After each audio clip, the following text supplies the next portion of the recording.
It's funny watching Trump be so desperate to get out of charges that he just keeps making up whatever he wants and just lies, lies, lies. For the party of law and order, they sure do love to uh, twist the laws in order to favor themselves.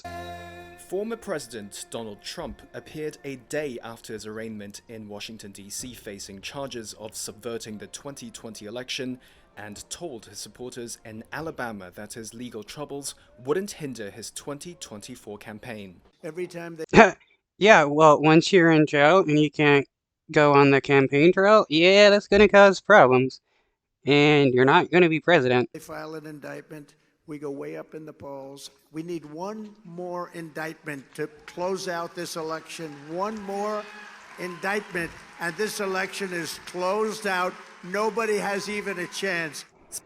It's funny how all his supporters, the party of law and order, support his criminal acts, while at the same time screaming about how Biden is a criminal and should be put in jail, while at the same time sucking off Trump and saying he shouldn't be in jail. Speaking at a Republican dinner, Trump called the charges outlined in his indictment an act of desperation by the Biden administration. The fake charges put forth in their sham indictment are an outrageous criminalization of political speech. That's all it is. You make a statement, oh, we have to indict him because he said we were dishonest. No, it's hilarious how he's trying to make it like a free speech thing, and now all his followers are claiming the same thing. No, this is what you did. Indict him. They're trying to make it illegal to question the results of a bad election. It was a very bad election. If it was such a bad election, why weren't you able to prove that it was fraud and that you actually won? Where's all the evidence? You don't have any. Everybody knows that. The former president faces 4 felonies over his efforts to undo his 2020 election loss to Biden, including conspiracy. Yeah, and threatening a official for not giving you a bunch of fake votes is not just freedom of speech, it's election interference. To defraud the US, to deprive citizens of their voting rights, and to obstruct an official proceeding. The most serious charge carries a maximum sentence of 20 years in prison. He pleaded not guilty to the charges brought by special counsel Jack Smith, who he called on Friday. The deranged, sick person.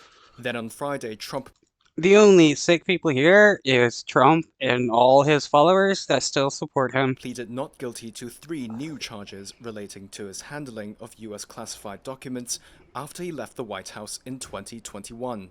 The new charges against Trump in the documents case include an additional count for unlawful retention of national defense information and 2 more counts of obstruction of justice. US prosecutors on Friday also made a filing flagging a threatening social media post from Donald Trump. The former president wrote, "If you go after me, I'm coming after you," on his Truth Social site, which prosecutors argued it suggests he might intimidate witnesses by improperly disclosing evidence. Trump's other legal woes include charges in the state of New York over hush money payments to a porn star and an ongoing investigation in Georgia on whether he illegally interfered with the state's 2020 election.